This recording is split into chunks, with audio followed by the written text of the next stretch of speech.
Assalamualaikum warahmatullahi wabarakatuh. Salam sejahtera bagi kita semuanya. Om Swastiastu, Namo Buddhaya, dan salam kebajikan. Yang terhormat Direktur Pelayanan Medik, Keperawatan dan Penunjang, Dr. Ketut Aryawati, spesialis anak konsultan onkologi. Kemudian moderator Dr. Putu Andatustadi Putra, spesialis bedah konsultan onkologi, kemudian para profesor senior DPJP perawat, para narasumber serta peserta webinar yang berbahagia. Puja dan puji syukur kita panjatkan kehadiran Ibu Sang Hyang Widiwasa karena pada hari ini kita masih diberikan kesehatan dan kesempatan untuk hadir dalam acara webinar dalam rangka World Cancer Day 2022. Hari Kanker Sedunia jatuh setiap tanggal 4 Februari dan tahun 2022 kali ini mengambil tema Close adalah semua tentang meningkatkan kesadaran akan kesenjangan kesetaraan atau equality yang mempengaruhi hampir semua orang, baik di negara berpenghasilan tinggi maupun rendah dan menengah, di mana kanker ini adalah salah satu penyakit yang juga menelan korban jiwa. Dengan meningkatkan kesadaran di seluruh dunia, meningkatkan edukasi, kita bekerja bersama-sama mewujudkan dunia yang mampu mencegah kematian karena kanker dan juga mewujudkan kesetaraan pengobatan dan perawatan kanker dimanapun kita berada. Untuk itu, webinar kali ini akan mengangkat tema deteksi dini dan pencegahan kanker pada wanita. Sebelumnya, kita beranjak ke sambutan dulu. Jadi sambutan dari Direktur Pelayanan Medik Keperawatan dan Penunjang, mohon berkenan untuk memberikan sambutan dan juga sekaligus membuka acara ini. Kepada Ibu Direktur, kami persilahkan. Terima kasih Dr. Dai. Om Swastiastu. Assalamualaikum warahmatullahi wabarakatuh. Salam sejahtera, salam Namo Buddhaya, dan selamat siang. Salam sehat selalu. Yang terhormat Ketua Kepala Instalasi Kanker Terpadu, Ketua Tim Kanker Terpadu, yang terhormat seluruh senior-senior saya, Prof. Cakra, selamat pagi, sudah berkenan hadir. Kemudian Prof. Astawa, seluruh senior yang lainnya yang tidak bisa saya sebutkan satu-satu, dan seluruh DPJP maupun teman-teman lain yang terlibat dalam penanganan kanker di Rumah Sakit Sanglah.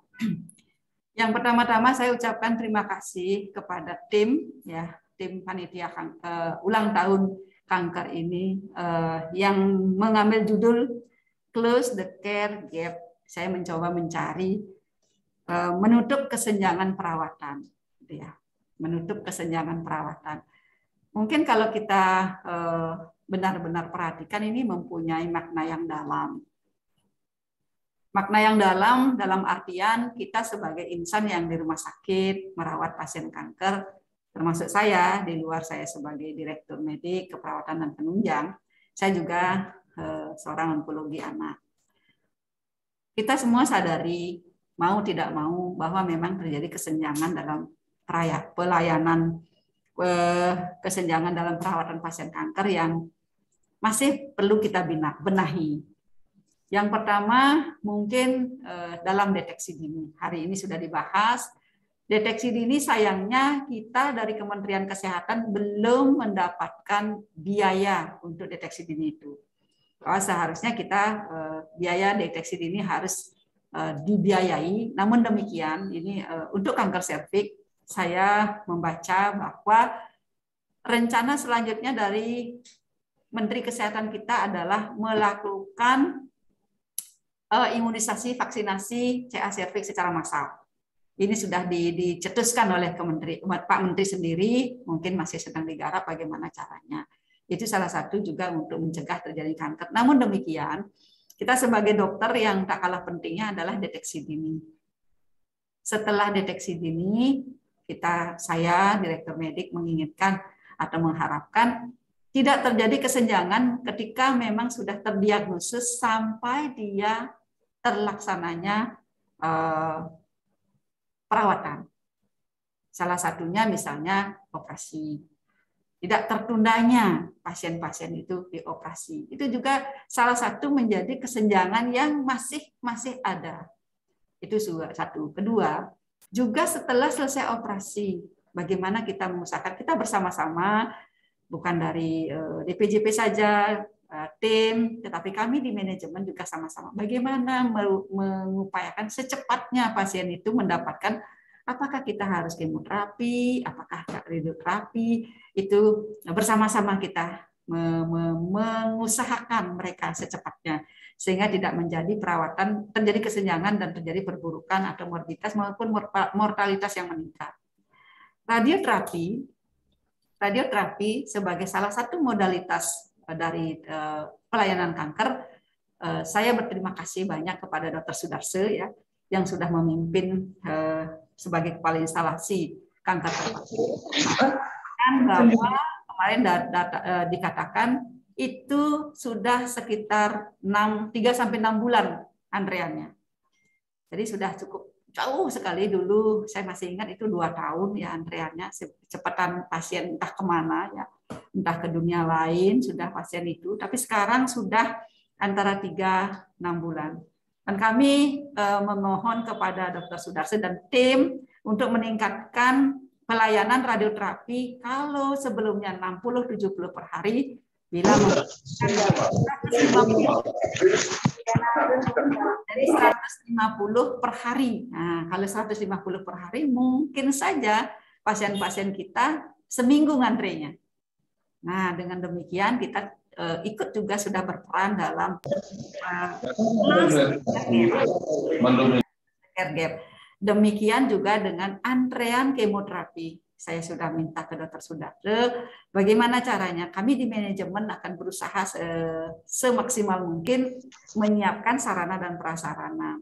Jadi karena inovasi dari tim kanker yang ada di Rumah Sakit Sanglah untuk mampu berperan dalam tema kali ini, Close the Care Gap. Dan kali ini salah satu yang sudah disampaikan oleh Dr. Dayu adalah untuk deteksi dini. Mudah-mudahan dengan adanya webinar ini saya lihat pesertanya baru 106, mudah-mudahan lebih banyak lagi pesertanya ya. Jadi kita bisa memperluas lagi, memperdalam lagi, atau menambah pengetahuan bagi teman-teman yang belum mengetahui, atau mengingat kembali bagi teman-teman yang sudah tahu tentang bagaimana kita deteksi dini untuk mencegah kanker yang lebih tingkat lanjut. Dan sekali lagi kita ikut dalam program Close the Care Gap. Mungkin itu yang saya sampaikan. Mudah-mudahan kepada seluruh yang hadir, acara ini berlangsung dengan baik, tujuannya juga tercapai, sehingga kita benar-benar ikut dalam proses atau program yang sudah dicanangkan. Saya mohon maaf bila ada kesalahan kata yang saya ucapkan. Saya akhiri dengan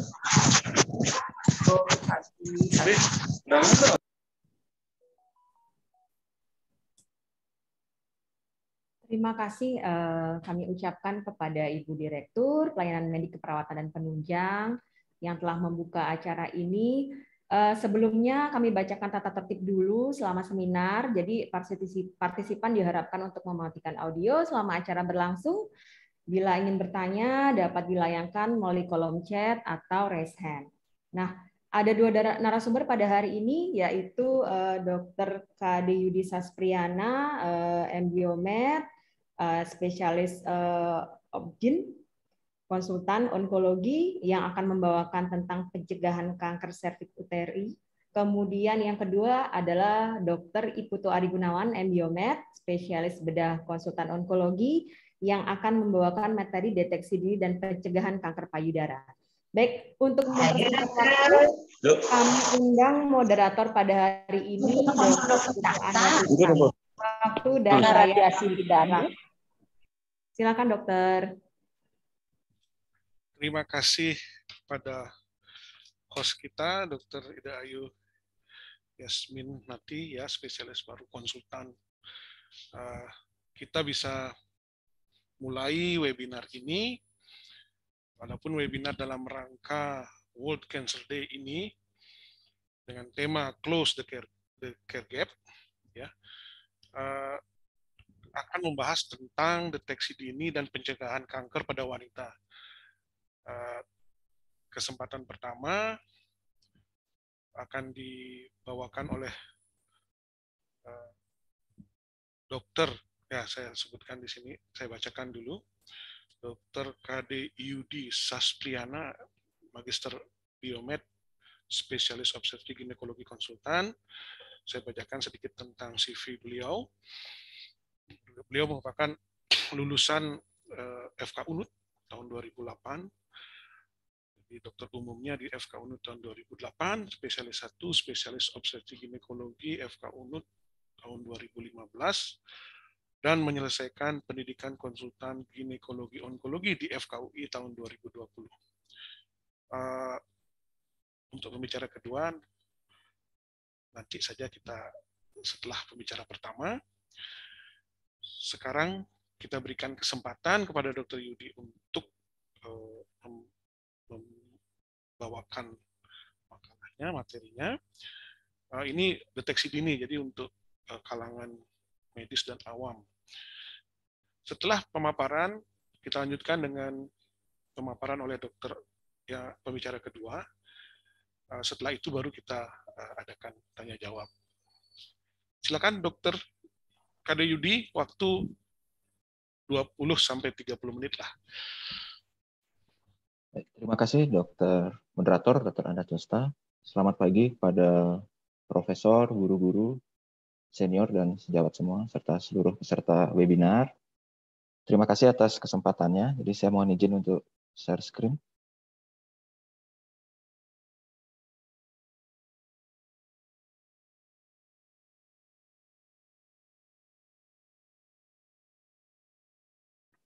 Maaf, slide saya sudah terlihat. Bagus, sudah bagus. Ya. Lihat jelas. Jadi terima kasih. Jadi pada kesempatan ini dalam rangka Hari Kanker Sedunia 4 Februari dengan tema yang sudah dijelaskan tadi, saya akan mencoba menyampaikan tentang kanker serviks. Mungkin tidak ada bosan-bosannya terus, kita ulang repetisi. Nanti kita lihat sebenarnya apa sih manfaat kita membicarakan kanker serviks, kemudian kenapa kita perlu aware, kita perlu waspada. Karena kanker serviks itu etiologinya jelas, kemudian natural history atau perjalanan penyakitnya juga jelas, metode deteksi dininya juga ada, dan mampu laksana sebenarnya dari tingkat pelayanan paling primer itu bisa dilakukan. Tapi kenyataannya nanti bisa kita lihat datanya, bagaimana angkanya juga bukannya tambah turun, tapi tambah naik. Jadi dibutuhkan terus berulang-ulang, repetisi berulang-ulang untuk mengingatkan bersama-sama bahwa ini loh sebenarnya ada bahaya kanker yang sebenarnya bisa kita cegah, preventable. Jadi dalam kesempatan ini mungkin serviks, mungkin saya akan sebut serviks itu merupakan leher rahim, jadi padanan yang sama. Jadi kalau kita lihat dia dari bahasa Latin, dia leher, jadi dia yang menghubungkan antara bagian badan uterus dengan vaginanya disebut sebagai serviks. Saya izin menyampaikan video sedikit. Video yang di launching tahun 2015 bersamaan dengan kegiatan nasional oleh Ibu Negara saat itu. Jadi CA payudara dan CA serviks ya, dengan sadari dan pemeriksaan IVA.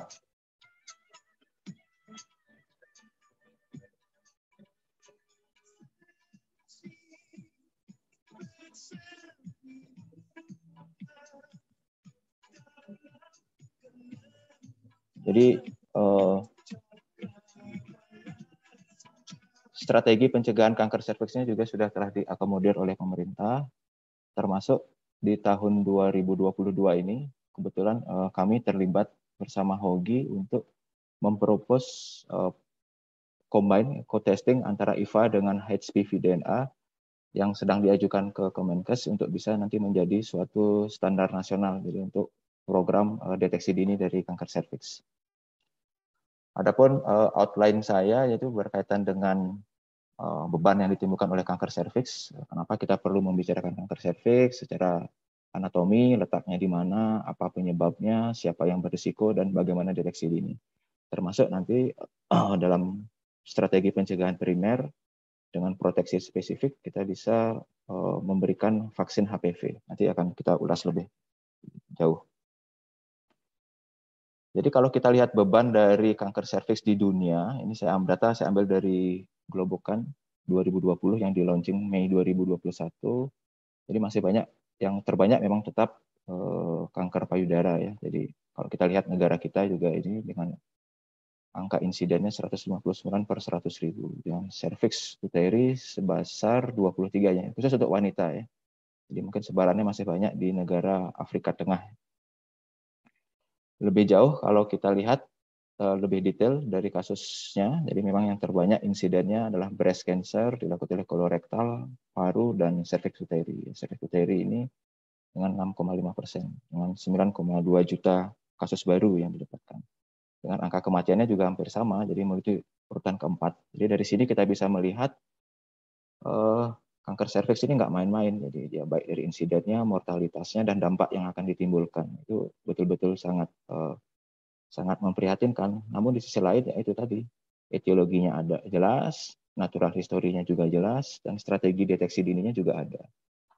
Kalau kita lihat dari negara dengan Human Development Index-nya yang tinggi atau sangat tinggi maupun yang rendah, dalam data Globocan ini negara kita dikategori sebagai negara dengan HDI tinggi. Jadi kita bisa lihat untuk cervix uteri juga masih tetap tinggi insiden maupun mortalitasnya. Nah, bagaimana dengan di Indonesia? Di Indonesia dari data yang sama, dari sumber yang sama, cervix uteri menempati urutan kedua setelah kanker payudara ya, dengan persentase 17,2%, di mana kematian 50 perempuan tiap hari. Nah, kalau kita dari Sabang sampai Merauke begitu dihitung kematiannya 50 perempuan tiap hari dengan 2 perempuan tiap jam. Data ini saya ambil dari Himpunan Onkologi Ginekologi Indonesia. Jadi ini dikumpulkan dari kurang lebih 20 pusat pelayanan kanker di Indonesia dari seluruh rumah sakit umum pusat. Jadi di sini bisa dilihat tahun 2020 secara angka absolut dia 1.309. Ini hanya data yang terdata saja. Jadi mungkin datanya akan lebih banyak. Karena mungkin ada beberapa data atau sistem filing yang tidak terrecord dengan baik. Kemudian 2021 juga sama. Dia mengalami penurunan, tapi serviks tetap menempati primadona, jadi dari kanker pada wanita. Kemudian kalau kita lihat distribusi usia terbanyak memang pada usia 36 hingga 55 tahun. Jadi apa makna diberi balik ini? Jadi mengenai usia produktif ya. Sedang dia merawat anak, jadi tulang punggung keluarga, mengasuh anak dan sebagainya. Jadi betul-betul nanti ketika seorang wanita yang merupakan bersama suami tentunya penyangga rumah tangga terkena kanker serviks, ya dampaknya juga akan sangat luar biasa. Padahal di sisi lain ya kanker serviks sebenarnya preventable, dapat kita cegah dengan cara yang sebenarnya mampu dilaksanakan secara menyeluruh dari tingkat pelayanan yang paling dasar pun. Kemudian untuk stadium sendiri ya, yang terbanyak adalah stadium 2B dan 3B. Termasuk di rumah sakit kita, di Rumah Sakit Umum Pusat Sanglah, kalau kita hitung kasus baru kanker serviks itu per hari 2-3 kasus rata-rata. Jadi mungkin sebulan itu bisa 40-45 insiden absolutnya. Kemudian dengan stadium yang terbanyak masih 2B ke atas. Kalau tidak 2B, mungkin dengan 3B. Jadi kalau sudah demikian, ya kita akan berbicara angka harapan hidupnya tentu akan menurun dibandingkan dengan kita bisa mendapatkannya di early stage. Karena sekali lagi kanker serviks di early stage, di stadium awal, jarang sekali memberikan keluhan. Karena itu tadi, ketika HPV masuk, dia menembus barrier epitel, dia ada mekanisme evasion, dia akan bersembunyi dari sistem imun. Nah, itu akan menyulitkan. Jadi di sanalah peran dilakukannya deteksi dini.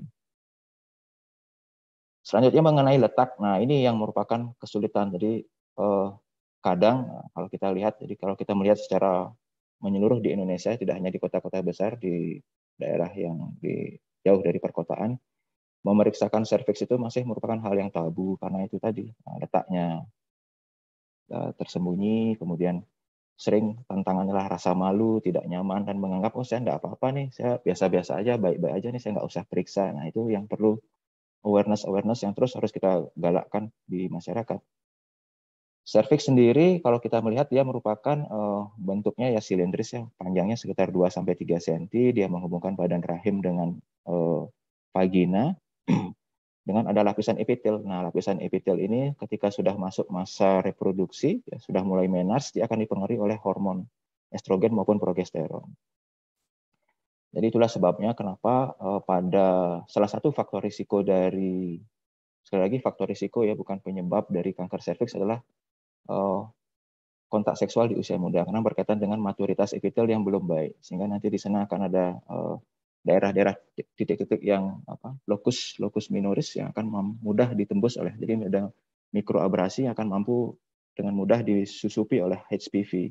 Kemudian HPV yang tipe high risk, dia persisten di sana, tubuh tidak dapat melakukan upaya clearance dengan baik, maka akan berkembang menjadi kanker invasif seperti itu. Jadi inilah salah satu tantangan kita bersama sebagai praktisi kesehatan untuk terus-menerus mengingatkan masyarakat, ini loh sebenarnya manfaat dari pemeriksaan serviks. Nanti kita lihat apa saja modalitasnya. Nah, kalau sudah seperti kanker seperti ini ya sangat disayangkan begitu, karena dia tidak akan ujuk-ujuk langsung seperti ini. Dia akan melalui tahapan-tahapan. Nah, dia ada perjalanan alamiahnya. Jadi itu membutuhkan waktu rata-rata 3 hingga 17 tahun untuk bisa seperti ini. Nah, kalau kita head to head dengan kanker kanker kandungan yang lain, baik di indung telur atau ovarium maupun di uterus atau badan rahim, ya kita bisa lihat ya deteksi dininya jelas ya. Tes PAP, IVA, tes HPV, vaksinasinya juga ada dibandingkan dengan 2 keganasan yang lain. Namun, tapi masalahnya ya seperti data yang tadi di depan, angkanya tetap tinggi, tetap naik.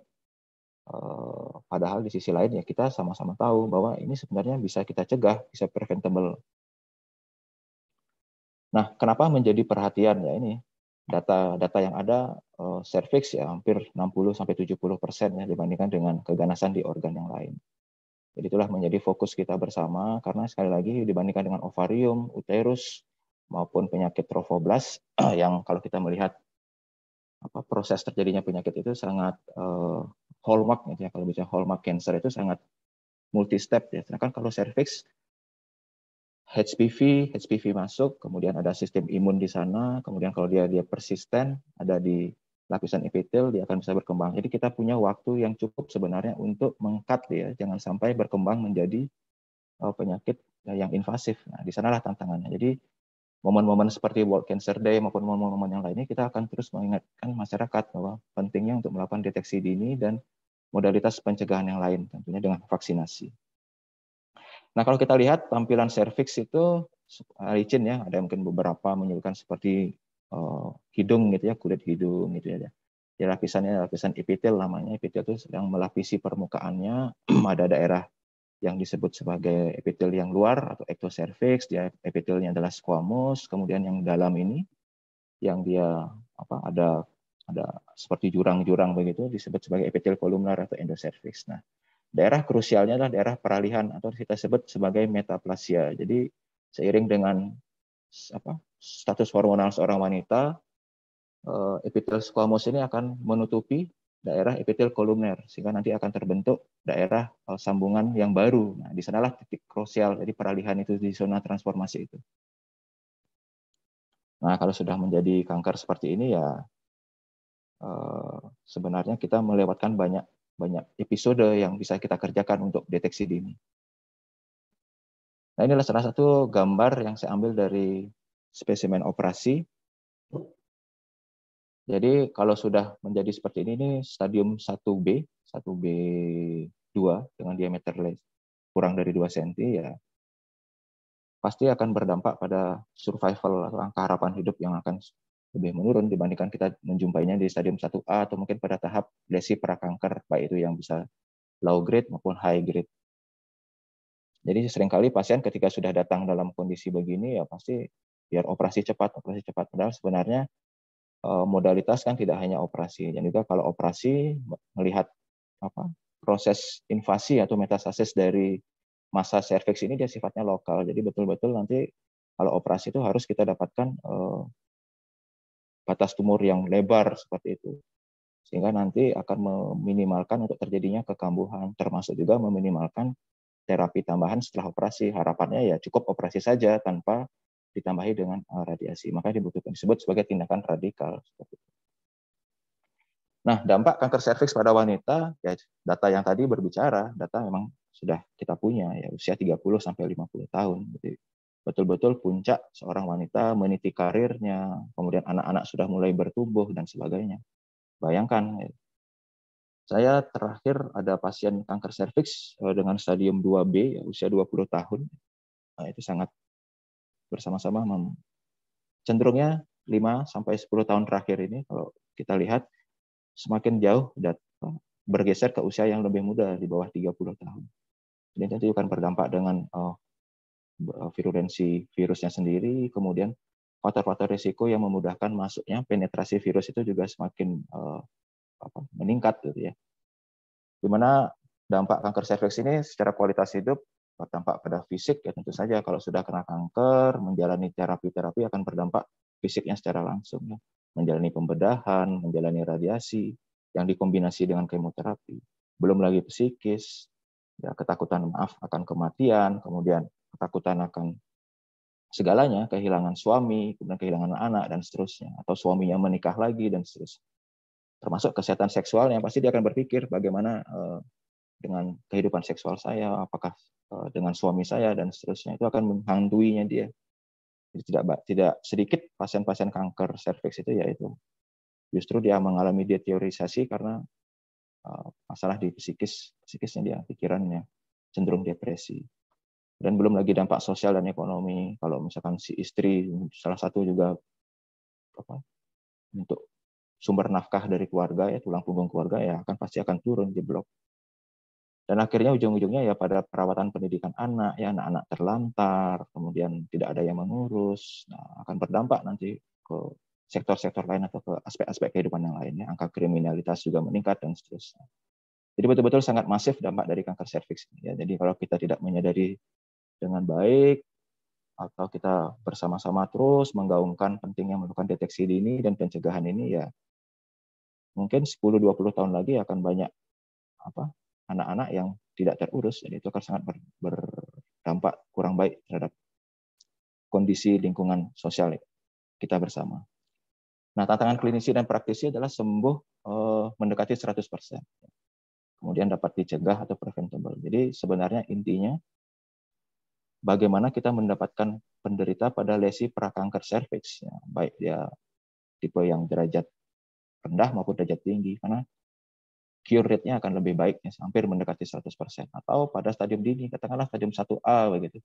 Stadium 1A1, 1A2 gitu. Stadium A1, A1, jika dia masih usaha reproduksi, masih kita bisa lakukan tindakan konservatif dan kemungkinan dia untuk hamil juga besar seperti itu. Jadi cuman ya dalam praktek di lapangan ya itu seringkali datang sudah dalam stadium yang lanjut. Untuk penyebab kanker serviks sendiri ya adalah virus HPV, ya. Jadi virus sekarang ini yang naik daun ya dengan adanya COVID ini, ya sama juga seperti virus HPV ini. Ya kurang lebih ada di alam ini kurang lebih ada hingga 200 tipe, ya. Dari 200 tipe ini sekitar 15-20 tipe dapat menyebabkan kanker serviksnya. Disebut sebagai high risk type. Contohnya adalah 16, 18, 31, 33, 45, 52, 58. Sedangkan yang low risk itu tipe 6, 11 dia akan bisa menyebabkan kutil kelamin atau genital wart. Nah, ini dikaitkan dengan sexual transmitted disease. Nah, ini data lagi yang saya sampaikan. Memang ini data lama tapi koheren dengan kondisi sekarang, ya, 630 juta orang. Jadi virus HPV itu bukan virus yang ramah, ya. Pernah saya membaca atau ada jurnal disebutkan di Australia itu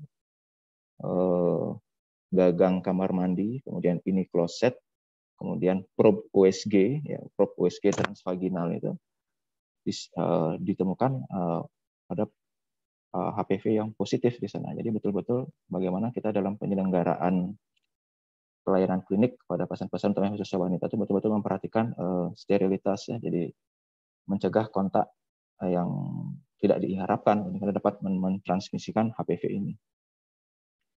Kemudian ini yang tadi saya sampaikan, genotype-nya ada yang risiko tinggi maupun risiko rendah. di Indonesia sendiri sampai saat ini tipe 16 dan 18 menyokong kurang lebih hampir 60 hingga 70% dari tipe HPV pada kasus kanker serviks, ya. Sisanya dibagi rata. Namun dalam laporan 2-3 tahun terakhir ini tipe 35, 50-an, 52, 56 itu mulai juga meningkat. Ini data yang saya sampaikan tadi di Indonesia 16-18 masih lebih banyak. Nah, ini yang paling penting perjalanan penyakit kanker serviks. Jadi kalau kita lihat dari masuknya HPV, jadi HPV itu zona yang yang sangat krusial, lokus minorisnya adalah di zona transformasi. Peralihan dari sambungan squamocolumnar yang lama, kalau kita lihat di sini di kursor saya ini, seiring dengan usia reproduksi dia akan mendekati ke kanalis. Nah, inilah era yang sangat krusial untuk masuknya. Jadi HPV masuk ke lapisan menembus lapisan epitel ini dari superficial sampai parabasal. Kemudian dia akan bereplikasi di sini. Dia ada onkoprotein utamanya E6, E7 dan seterusnya. Nah, dia akan beranak pinak di sini. Nah, celakanya dia adalah obligat menggunakan epitel sebagai, jadi tidak di awal-awal dia masuk itu tidak dikenali oleh sistem pertahanan tubuh. Jadi tidak ada viremia, tidak ada kondisi-kondisi yang memberikan warning kepada tubuh kita, awas bahwa ada kondisi. Jadi dia akan terus, epitel ini akan terregenerasi, ya, siklusnya 20-21 hari seperti itu, dia akan mati, sisanya akan ngendon lagi. Ketika dia menjadi persisten di sana, barulah dia akan bisa mengubah perangai dari sel ini. Ketika dia sudah menembus membran basal, masuk ke dalam stroma, barulah menjadi CA invasif, nanti kanker invasif seperti itu. Jadi nanti perubahannya bisa ya derajat ringan, derajat sedang, kemudian derajat berat, ya, seperti itu. Sehingga menjadi kanker in situ maupun kanker invasif, dia membutuhkan waktu rata-rata 3-4 tahun. Di sinilah peran deteksi dini. Jadi ya, kalau kita menemukan di mild dysplasia ini atau di moderate lah katakan, hasilnya akan sangat-sangat bagus, 100% curable. Namun kenyataannya seringkali kita abai, ya, masyarakat mungkin tidak patuh untuk melakukan deteksi dini. Apalagi sekarang kalau kita melihat coverage dari BPJS sudah ditanggung untuk pap smear. Apalagi sekarang Kementerian Kesehatan atas advokasi dari HOGI, Himpunan Onkologi Ginekologi Indonesia, akan melakukan co-testing. Jadi co-testing jadi dengan IVA, dengan menggunakan asam asetat dikombin dengan HPV, ya. Dengan harga yang ditekan, diharapkan harganya tidak lebih dari 150.000. Jadi betul-betul akan sangat luar biasa dampaknya kalau kita bisa menjalankan itu secara masif. Nah, siapa yang berisiko? Setiap perempuan berisiko, ya. Jadi sekali lagi setiap perempuan, tidak ada memandang kerjaan atau siapapun itu berisiko. Nah, faktor yang mempermudah ya ini, menikah muda, berhubungan seksual pertama pada usia muda, multi partner, infeksi menular seksual, dan merokok. Nah, ini yang pertama ini berkaitan dengan kondisi epitel, ya. Ketika menikah muda, berhubungan seksual, itu tadi epitel, jadi metaplasia dari epitel squamous, epitel kolumnar digantikan oleh epitel squamous belum sempurna, sehingga akan ada banyak daerah-daerah yang dengan sangat mudah untuk disusupi oleh HPV. Nah, cirinya awalnya itu tadi tanpa gejala, karena itu dia ada mekanisme bersembunyi dari sistem pertahanan tubuh, karena dia adalah sistem obligat ya di epitel, ya, tanpa melibatkan sistem pertahanan tubuh secara umum. Kemudian ada kalau ketika sudah masuk keputihan, perdarahan, umumnya dia kalau tidak lesi prakanker derajat berat, ya kemungkinan dia sudah CA invasif. Apalagi disertai dengan nyeri perut bawah, kemudian nyeri di sekitar pinggang seperti itu, ya kemungkinan dia sudah stadiumnya sudah 2B ke atas. Apalagi dia sudah dengan 3B disertai dengan hidronefrosis, atau karena dia kan ureter, perjalanan ureter, ada tumor, dia kan mengenai parametrium yang di sebelah samping atau lateral dari uterus, ya akan terjepit di sana, ya otomatis akan mengganggu stasis dari aliran urin, ya akan terjadi hidronefrosis. Nah, ini sebenarnya lakukan tes pap atau IVA tanpa menunggu keluhan. Nah, ini kalau kita lihat stadium, ya. Jadi ya yang sering kali banyak datang ke kita itu ya stadium 2B ini dan 3B. Jadi sudah keluar dia dari serviks mengenai hingga ke jaringan paranephro. Deteksi dini. Nah, kita bicara deteksi dini. IVA, pap smear, DNA ini sebenarnya yang yang mampu laksana ya. Kalau ada sebenarnya deteksi dini modalitas yang lain, bisa dengan gineskopi, kemudian bisa dengan kolposkopi dan seterusnya. Namun itu memerlukan keterampilan khusus. Jadi IVA, pap smear, dan HPV bisa dikerjakan tidak hanya oleh dokter gitu ya. Jadi kita bisa melatih para medis, bidan, perawat untuk mengerjakan. Jadi diharapkan akan mampu menjumpai pasien pada tahapan prakanker. Misalnya kalau kita jumpai, apalagi dengan strategi single visit ya, bisa kita krioterapi, kita bekukan dengan gas nitrogen, atau sekarang terapi terkini dengan TCA, dengan trifluoroasetat yang digunakan untuk biasanya untuk di salon ya, untuk peeling. TCA yang 85% kita bisa gunakan untuk mendestruksi. Itu juga sedang diajukan kepada Kementerian Kesehatan untuk dapat diterima sebagai program nasional. Metodenya dengan tes pap itu dengan pap smear ya. Nanti pap smear itu ada syaratnya ya, kalau lebih baik dia dikerjakan di pertengahan siklus haid, kemudian 2 kali 24 jam tidak berhubungan seksual atau menggunakan obat dari vagina. Nah, yang termudah sebenarnya adalah IVA ini. Ya, dengan menggunakan asam cuka yang ada di warung di pasar. 25% biasanya kita cairkan menjadi 5 bagian. Nah, itu dipulas. Nanti kita bisa melihat. Yang terpenting sebenarnya adalah melihat dengan mata. Kita melihat dengan mata telanjang. Pertama adalah sambungan supramukolumnarnya. Setelah itu baru kita aplikasikan asam asetat 3 atau 5% ya. Selama 60 detik atau 1 menit kita tekan dengan lidi kapas. Setelah itu kita cabut, kita amati. Nanti daerah yang berubah menjadi lapisan putih gitu, kita sebut lapisan white epithelium, WE. Nah, itulah daerah yang positif. Nanti kita bisa refer untuk dibiopsi, atau kalau memang single approach ya, see and treat begitu, langsung kita treat dengan cryo atau dengan TCA. Nah, yang saat ini yang direkomendasikan di dunia adalah pemeriksaan tes HPV DNA ya, HPV DNA, namun kelemahannya dengan harga yang mahal. Jadi HPV DNA itu diambil dari sekret vagina, biasanya bersama dengan pap smear. Pap smear diambil, kemudian diproses bersamaan. Nah, itu bisa mendeteksi. Jadi macam-macam lab sekarang, ada yang dia hanya mengenali low risk dan high risk saja, maupun langsung dia genotyping, dia tahu oh ini high risk, tipenya tipe langsung keluar, dia tipe ini. Jadi kalau sudah seperti itu ya kita lebih fokus lagi, kita harus apakan pasien kita mengarah kemana seperti itu. Jadi untuk saat ini yang disarankan, direkomendasikan adalah co-testing ya. Jadi, PAP dengan HPV ataupun IVA dengan HPV. Untuk Indonesia sendiri yang saat ini sedang dijajagi dengan Kementerian Kesehatan adalah IVA dengan HPV DNA. Nah, ini dengan pap smear. Jadi pap smear itu, nah sekali lagi ini yang membuat tantangannya. Jadi ya tidak semua wanita memiliki perasaan yang sama, ya, nyaman untuk diperiksa dan seterusnya, belum lagi perasaan malu, kemudian hambatan dari suaminya dan seterusnya. Jadi itu menjadi tantangan tersendiri. Jadi kita mengambil bahan nanti dengan ini yang kayu ini, spatula untuk daerah yang di luar atau kita sebut ectocervix.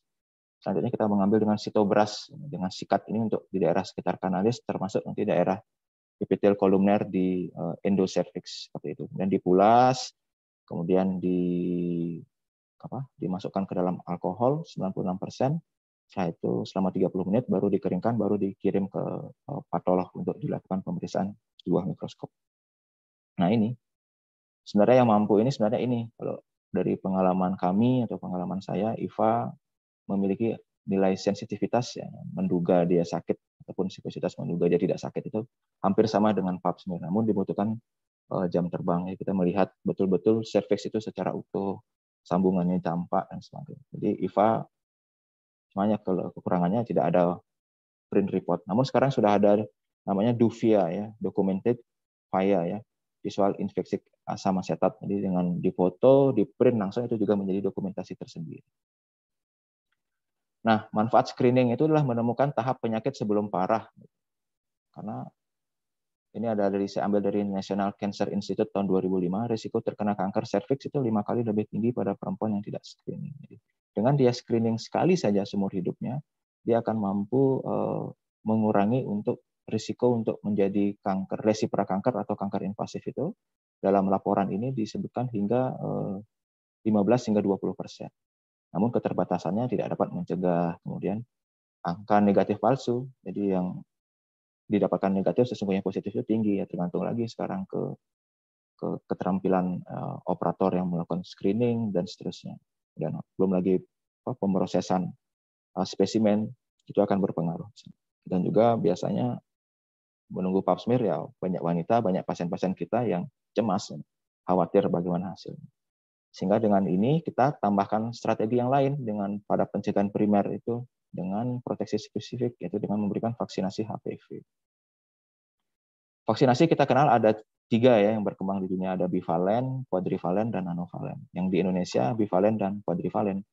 Nanovalen mungkin di beberapa rumah sakit besar gitu, di kota-kota besar ada, tapi tidak umum. Nah, terkendala dengan adanya COVID. Jadi sebelumnya awalnya sekitar 600.000 unit vaksin nanovalen akan didatangkan dari luar negeri pada sekitar awal 2020. Namun karena adanya COVID, jadi itu tertunda dan sampai saat ini belum. Jadi nanovalen ini dia ada 9 type HPV yang di coverage, ya, 2 yang low risk dan 7 yang high risk. Sedangkan quadrivalen ini 4, ada 2 yang low risk, 6, 11, yang high risk adalah 16, 18, sedangkan yang bivalen ini 16 dan 18. Dulu di awal-awal disebutkan, jadi ini kan vaksin ini dibangun tahun 2004-2005 ya dengan cohort yang lebih dominan di Australia, kemudian ada beberapa cohortnya juga ada di cohort itu pasien yang jadikan sampling di Amerika maupun sebagian dari Eropa. Dikatakan ada bisa cross proteksi, jadi dari tipe yang 6 yang 18 gitu, 16 18 cross proteksi terhadap 31 33. Namun seiring jalannya penelitian diteliti ternyata tidak menimbulkan cross proteksi seperti itu. Nah, ini yang paling penting sebenarnya untuk mendapatkan hasil yang efektif diberikan sebelum kontak seksual dan sebelum terpapar virus HPV. Makanya kalau kita lihat rekomendasinya direkomendasikan pada usia di bawah 21 tahun. Alangkah lebih baiknya kalau dia belum kontak seksual. Sehingga karena apa? Di samping meningkatkan efektivitas untuk pasien atau anak wanita, anak perempuan di bawah 15 tahun cukup diberikan 2 dosis. Karena efektivitasnya sama, kemudian dari cost-nya juga lebih murah dibandingkan kita berikan 3 dosis. Itu sudah ada penelitiannya head to head-nya yang diberikan 3 dosis dengan 2 dosis, ternyata yang 2 dosisnya sama. Antibodi yang dihasilkannya tetap tinggi.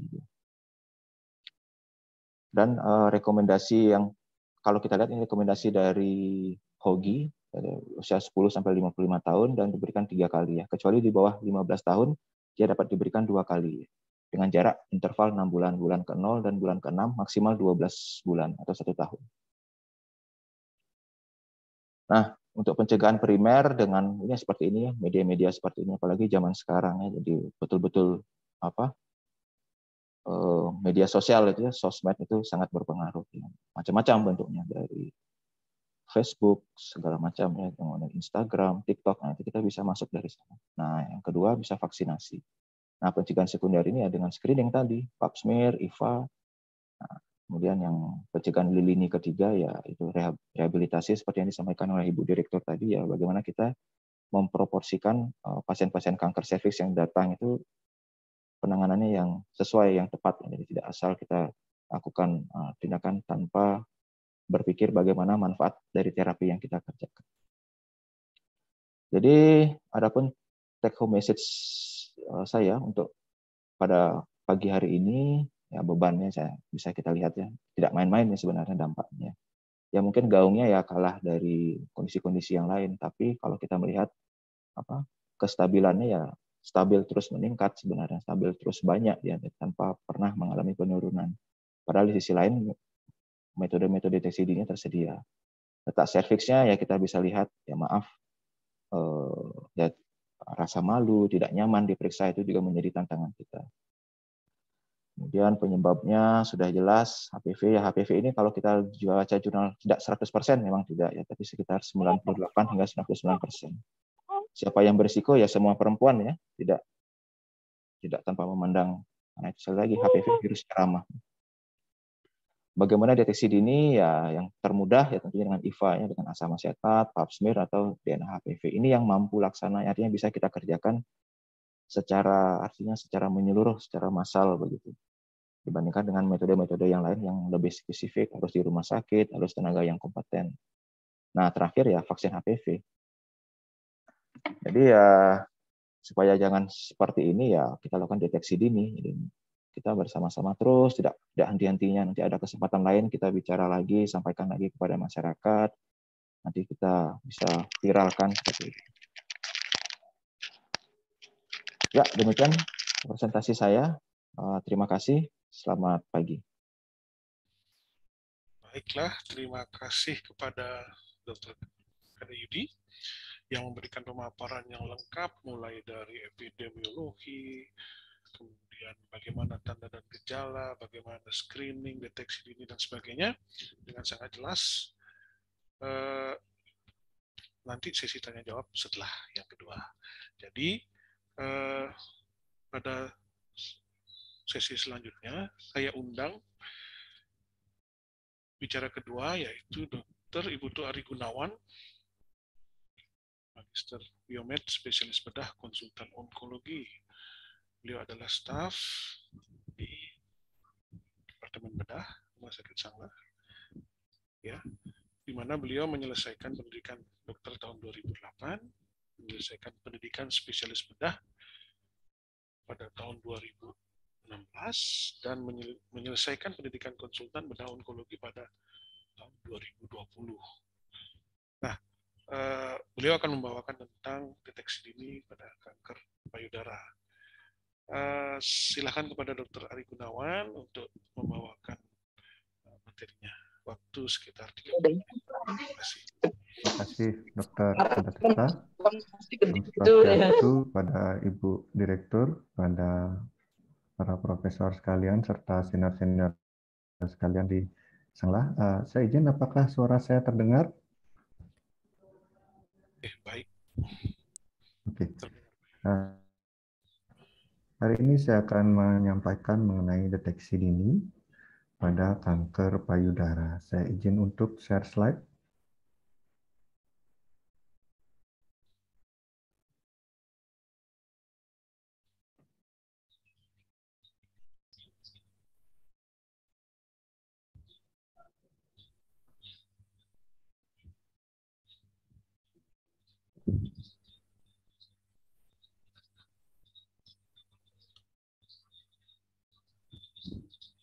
Apakah slide saya sudah terlihat? Sudah. Sudah ya. Nah, ini saya akan menyampaikan singkat saja, yaitu semacam reminding atau revisiting. Jadi suatu pengetahuan yang baru kita sampaikan mengenai deteksi dini dan pencegahan kanker payudara.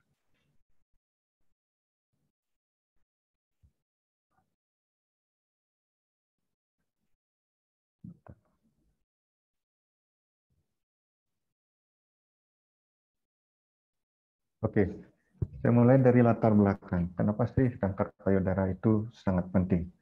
Per definisi, menurut Permenkes tahun 2018, itu kanker payudara adalah keganasan pada jaringan payudara yang dapat berasal dari epitel ductus maupun lobulusnya. Nah, data dari Globocan tahun 2020, kita dapatkan adanya 2,3 juta wanita itu terdiagnosa kanker payudara dengan angka mortalitasnya itu adalah 685.000. Ini global per tahun 2020, di mana pada data yang sama dari Globocan WHO, itu menunjukkan pada tahun 2020 itu didapatkan 7,8 juta wanita yang terdiagnosa kanker payudara itu yang masih hidup selama 5 tahun terakhir. Jadi dari tahun 2005 sampai tahun 2020 itu masih ada 7,8 juta wanita secara global itu terdiagnosa kanker payudara. Nah, berdasarkan data ini, WHO menyebut ini adalah suatu the world most prevalent cancer, jadi kanker yang paling tinggi pada wanita. Nah, kemudian di Indonesia bagaimana? Pada Indonesia itu sebelumnya itu kanker serviks yang menempati urutan pertama. Cuma kanker payudara ini cukup sukses dia menembus urutan pertama pada beberapa tahun terakhir dengan frekuensi relatifnya adalah 18,6%, mana angka kejadiannya adalah 12 per 100.000 wanita. Nah, sayangnya data di Indonesia ini menyebutkan adalah 80% kasus itu terjadi pada stadium lanjut, yaitu stadium 3 dan 4.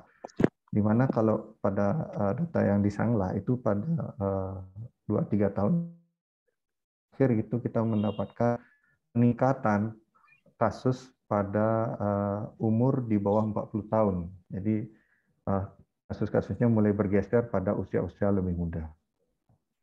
Nah, WHO menyebutkan adanya lebih banyak disability adjusted life years atau DALYS yang hilang oleh karena kanker payudara.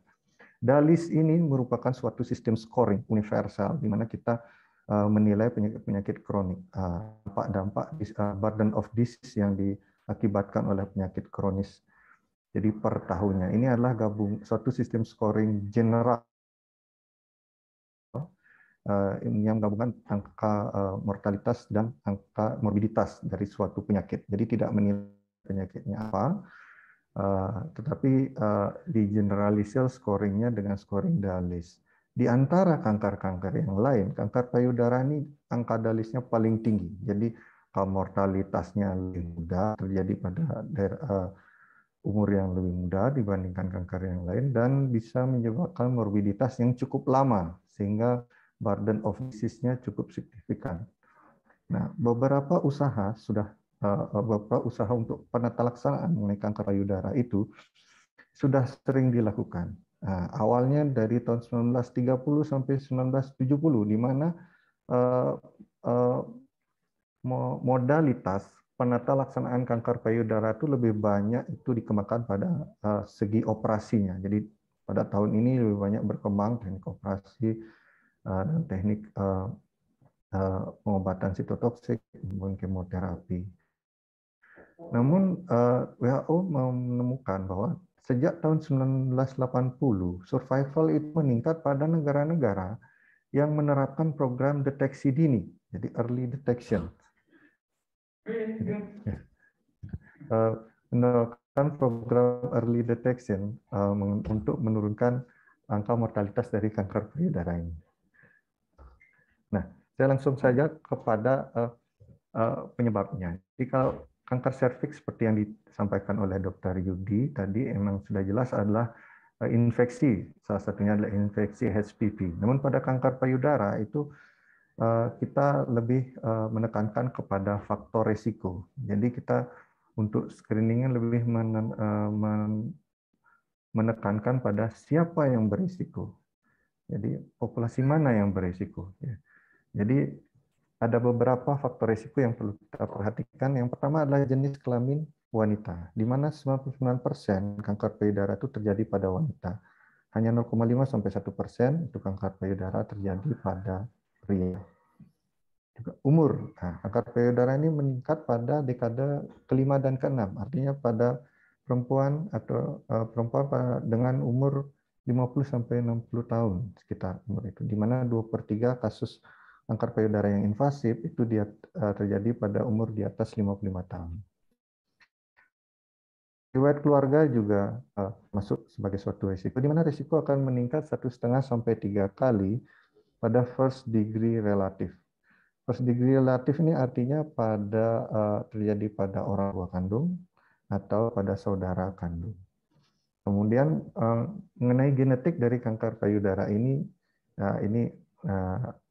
nice dulu aja. Jadi ada beberapa genetik yang berperan sebagai faktor risiko terjadinya kanker payudara, yang mana ada mutasi pada BRCA1, BRCA2, PALB2, CIK2 dan P53 itu termasuk dalam Lee-Fraumeni syndrome itu pada DNA repair gene-nya.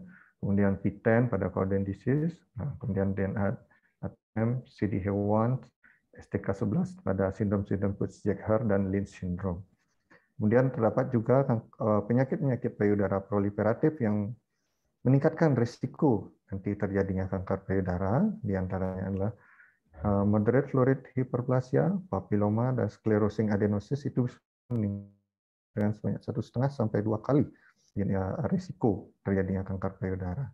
Apabila terjadi atypical ductal hyperplasia atau ADH maupun atypical lobular hyperplasia itu bisa meningkatkan sampai 4 sampai 5 kali terjadinya risiko terjadinya kanker payudara.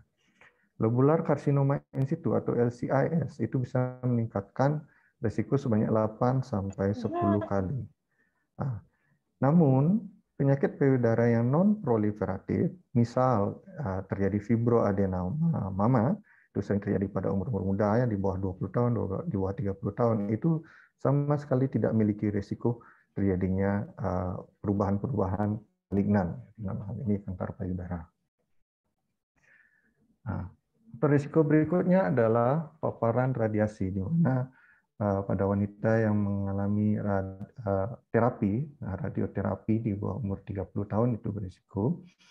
Kemudian yang paling penting adalah paparan estrogen. Jadi estrogen itu bisa endogen maupun eksogen. Kalau endogen itu menarche pada umur muda atau di bawah 12 tahun, menopause pada umur tua di atas 45 tahun, nuliparitas itu memiliki banyak anak, kemudian umurnya tua saat melahirkan anak pertama itu di atas 35 tahun.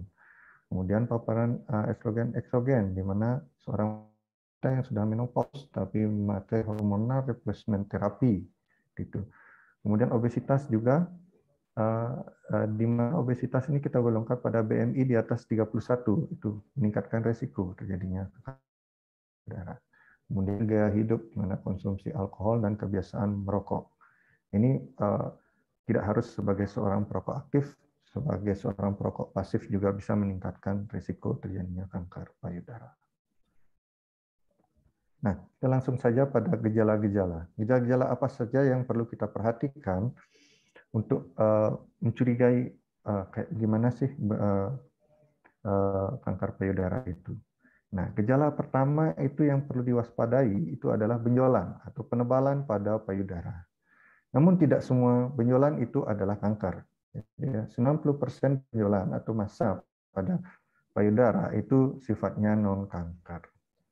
Nah, benjolan yang kita curigai sebagai suatu malignansi itu biasanya benjolannya teraba keras, ya, dia terfiksir, atau kalau ada benjolan itu dicoba digoyangkan nggak bisa goyang, terfiksir.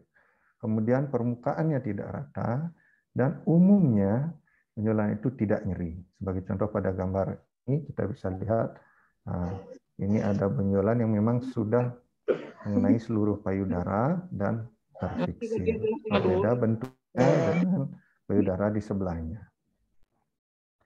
Kemudian adanya perubahan-perubahan ukuran, bentuk atau penampakan payudara. Jadi saya lihat pada gambar sebelah kiri ini, nah, jadi kalau terjadi suatu perubahan, ukurannya mulai membesar, apalagi dari pelebaran pembuluh darah, puting susunya mulai mengalami keanehan. Nah, kemudian gambar yang sini ada gambar payudara yang apabila diangkat terjadi suatu perubahan di mana dia seperti lesung pipit, ya, dia ada skin dimpling dia. Nah, perubahan-perubahan berikutnya adalah perubahan-perubahan pada kulitnya. Nah, pada kulit bisa terdampak kemerahan, dimpling itu seperti lesung pipit, pitting, dan pitting edema atau seperti kulit jeruk atau pude orange. Ya, yang gambar yang saya tunjuk di atas ini adalah suatu kemerahan, ya. Jadi kemerahan pada payudara sangat berbeda dengan kemerahan yang disebabkan oleh peradangan atau inflamasi. Walaupun memang ada satu subtipe payudara inferior breast cancer itu juga bisa menyebabkan kemerahan juga, mirip seperti suatu peradangan. Kemudian yang di pojok ini adalah gambaran dari skin dimpling atau seperti lesung pipit, ya. Nah, kemudian yang di bawah ini adalah gambaran pude orange. Kita bandingkan dengan gambar kulit jeruknya yang asli. Ini orange dan ini skin. Ya, ini kulitnya memang sudah tampak seperti kulit jeruk. Ya.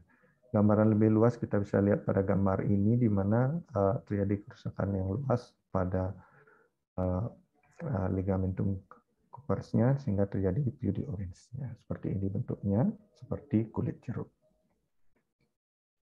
Perubahan-perubahan berikutnya kita bisa lihat pada puting susunya, di mana bisa terjadi luka yang tidak sembuh-sembuh, gitu ya. Luka yang tidak sembuh itu jadi lebih sampai 6 bulan bisa, kemudian bisa putingnya mengalami retraksi, ya.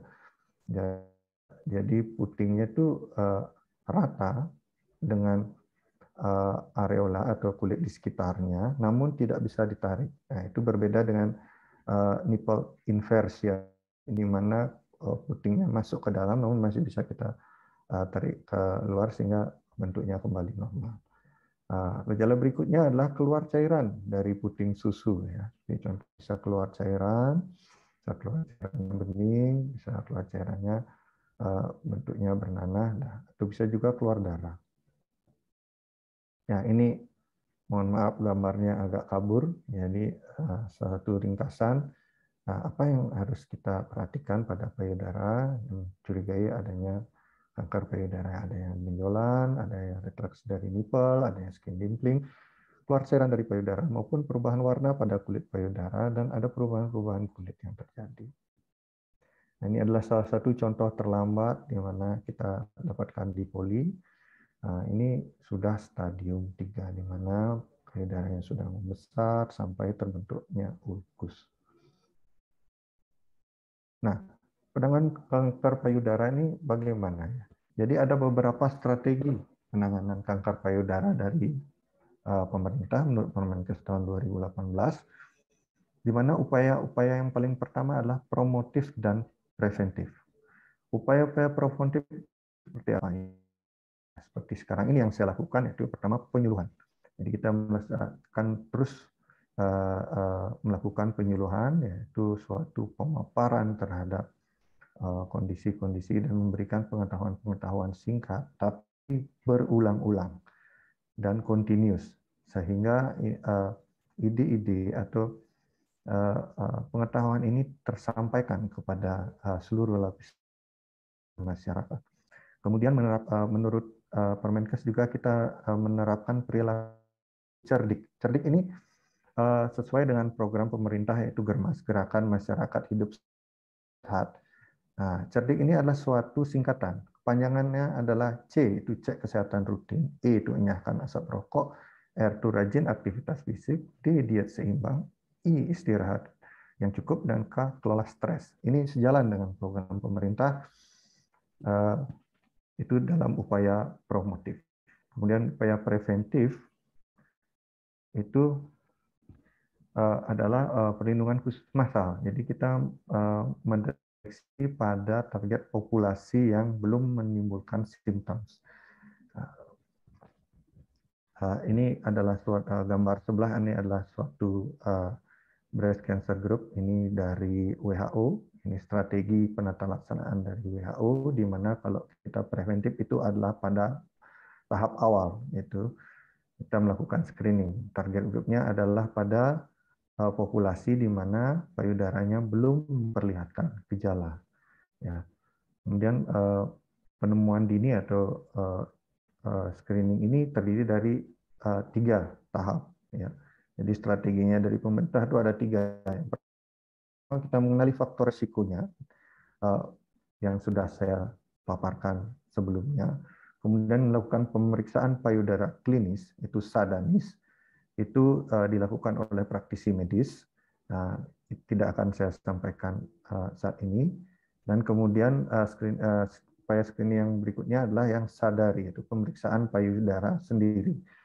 Nah, ini memang suatu program resmi dari pemerintah, di mana sudah tercantum dalam Permenkes tahun 2018, di mana ini adalah suatu mekanisme screening yang paling cost efektif atau cost benefit yang mungkin kita terapkan di seluruh Indonesia.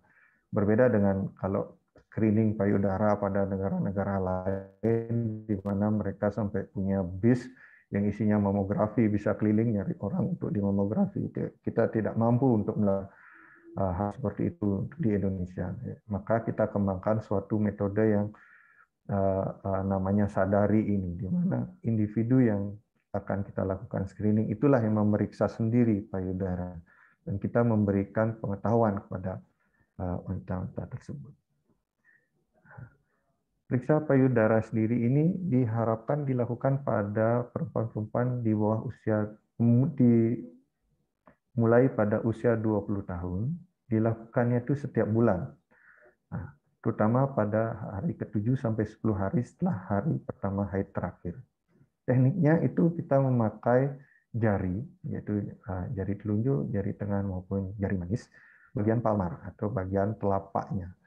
Nah, yang dipakai bagian telapak pada 3 ruas jari pertama. Jadi yang 3 ruas jari ini yang dipakai. Ya. Jadi tujuannya untuk meraba apakah ada benjolan di bagian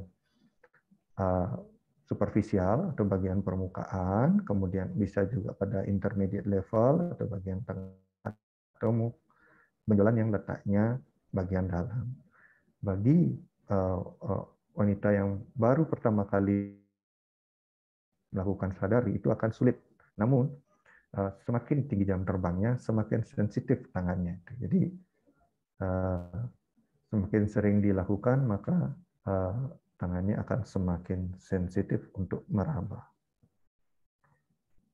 Sadari itu terdiri dari 5 tahap, di mana langkah pertama itu dimulai dengan memandang kedua payudara di depan cermin, dengan posisi lengan terjun ke bawah dan selanjutnya berkaca pinggang. Yang perlu diperhatikan seperti yang saya sampaikan tadi adalah dibandingkan kedua payudaranya, dibandingkan bentuknya, ukuran, dan warna kulitnya. Apakah ada lesi-lesi kulit yang kita curigai adanya payudara, nipple areola kompleks, ada perubahan-perubahan tekstur dari kulitnya. Kemudian langkah kedua itu tetap di depan cermin, kemudian mengangkat tangannya. Nah, seperti yang gambar yang sebelum saya sampaikan itu, pada beberapa kelainan payudara itu bisa payudaranya tertinggal. Apalagi bila ada massa yang terfiksir pada dinding dada, itu dia tidak akan ikut terangkat payudaranya. Atau beberapa kelainan payudara di mana menimbulkan skin dimpling yang baru bisa kelihatan kalau payudaranya diangkat. Langkah ketiga itu kita berkonsentrasi pada nipple areolar kompleks atau pada puting susu. Nah, kita perhatikan apakah ada tanda-tanda pengeluaran cairan dari puting susu. Ya. Jadi kadang juga kita perlu pencet sedikit puting susunya dengan ibu jari dan jari telunjuk. Perhatikan apakah ada cairan yang keluar, warnanya bagaimana, konsistensinya bagaimana. Kemudian apabila memungkinkan untuk individu berbaring, maka langkah keempat adalah posisinya berbaring. Kita meraba kedua payudara, di mana payudara itu diraba dengan lengan yang berlawanan.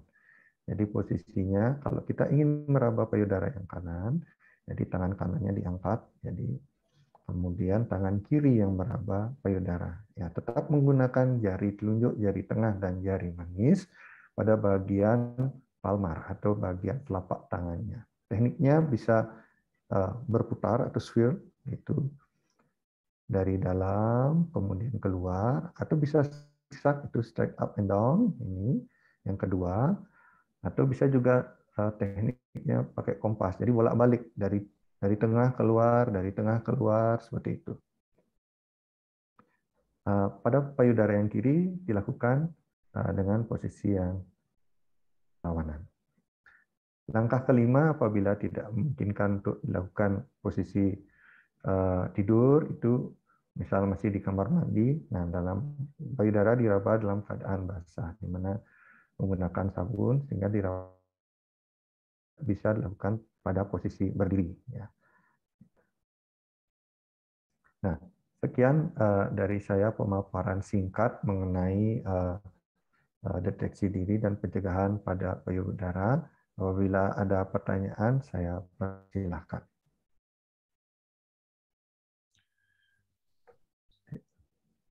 Terima kasih kepada Dr. Ari Gunawan yang sudah memberikan pemaparan tentang deteksi dini kanker payudara secara komprehensif, lengkap. Kita masuk pada sesi tanya jawab. Berikut ini kita undang para peserta untuk mengajukan pertanyaan, baik pertama ditujukan kepada siapa, sebutkan nama dan asal dari mana. Ditujukan pertanyaan kepada pembicara siapa? Mungkin bisa saya cek dulu di chat. Boleh saya, Dok? Ya, Bu Helena Lili, Iya. silakan. Selamat siang para dokter yang hebat. Terima kasih saya bisa bergabung.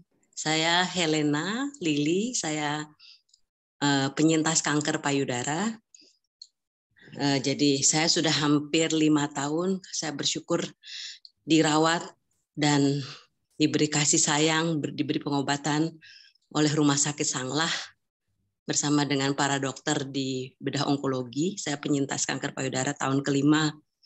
Saya waktu itu sebagai pasien, saya adalah diketahui saya stadiumnya 3A.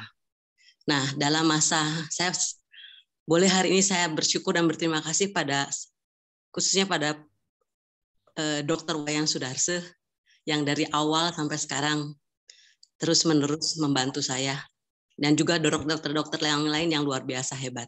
Pertanyaan saya, Dok, kepada Dr. Bayu, Dr. Yudi, Dok, tolong tanya, kalau misalnya saya kebetulan di tahun kedua setelah saya menjadi penyintas, itu saya ada polip di rahim. Nah, waktu itu memang ketahuannya itu ternyata sudah cukup besar ya, sekitar 7 cm kalau nggak salah waktu itu. Tapi langsung dikuret, langsung saya baik lagi. Nah, ini jadi saya karena pengalaman ini saya ingin bertanya, apakah untuk kami penyintas kanker payudara ini tetap memerlukan pap smear dan pemeriksaan rahim ya? Karena saya kebetulan waktu sudah menopause, jadi saya tidak diangkat indung telurnya. Dan jadi apakah kita perlu berapa kali dalam setahun untuk diperiksa rahim kita atau alat reproduksi kita? Nah, untuk Dr. Argun, tolong tanya ya, Dok. Saya kebetulan punya 3 putri, 3 anak perempuan yang mempunyai ibu seperti saya, penyintas kanker payudara. Nah, apakah atau bagaimana cara yang baik untuk deteksi dini putri-putri saya ini, supaya ya saya sih sangat berharap hanya saya yang kena, yang lain jangan gitu ya, apalagi putri-putri saya dan orang lain. Nah, apakah ada cara, apakah putri saya butuh deteksi dini untuk kanker payudara ini? Putri saya satu umur 27 tahun mau menikah, yang kedua umur 24 tahun, yang ketiga umur 22 tahun. Terima kasih, Dokter. Selamat Hari Kanker Dunia, Dokter. Terima kasih banyak untuk semua dokter hebat di Rumah Sakit Sanglah. Terima kasih, Dokter Aan. Terima kasih, Bu Lili. Ya, sering ketemu di Poli. Silakan kepada. Selamat siang. Boleh izin bertanya, Dok? Satu-satu Budayu.